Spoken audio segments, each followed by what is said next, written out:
ಶ್ರೀ ಗುರುಭ್ಯೋ ನಮಃ. ದೇವರ ಮಂಗಳಾರತಿಯನ್ನು ಹೇಗೆ ಸ್ವೀಕರಿಸಬೇಕು ಎಂದು ಪ್ರಶ್ನೆಯನ್ನು ಕೇಳಿದ್ದಾರೆ.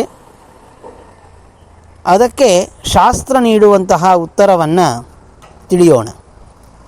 ಆರ್ತಿಕ್ಯ ಗ್ರಹಣೇ ಕಾಲೇ ಏಕಹಸ್ತೇನ ಯೋಜಯೇತ್ ಯದಿ ಹಸ್ತದ್ವಯೇನೈವ ಮಮ ದ್ರೋಹಿ ನ ಸಂಶಯಃ.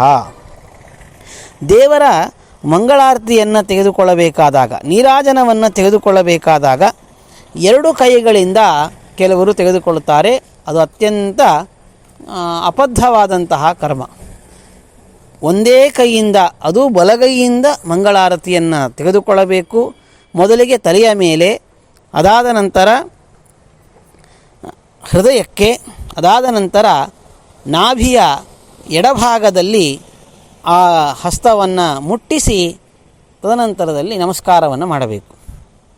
ಒಂದೇ ಕೈಯಿಂದಲೇ ಮಂಗಳಾರತಿಯನ್ನು ತೆಗೆದುಕೊಳ್ಳಬೇಕೇ ವಿನಃ ಎರಡು ಕೈಗಳಿಂದ ಸರ್ವಥಾ ತೆಗೆದುಕೊಳ್ಳಬಾರದು. ಯಾರು ಎರಡು ಕೈಗಳಿಂದ ಮಂಗಳಾರತಿಯನ್ನು ಸ್ವೀಕಾರ ಮಾಡ್ತಾರೋ ಅವರು ಭಗವಂತನಿಗೆ ದ್ರೋಹವನ್ನು ಉಂಟು ಮಾಡಿದಂತೆ ಎಂದು ಸ್ವಯಂ ಭಗವಂತನೇ ಹೇಳಿದ ಮಾತು, ಮಮ ದ್ರೋಹಿ ನ ಸಂಶಯ ಎಂದು. ಹಾಗಾಗಿ ಶಾಸ್ತ್ರ ಹೇಳಿದ ರೀತಿಯಲ್ಲಿ ಕರ್ಮಗಳನ್ನು ಮಾಡೋಣ. ಭಗವಂತನ ಅನುಗ್ರಹಕ್ಕೆ ಪಾತ್ರರಾಗೋಣ.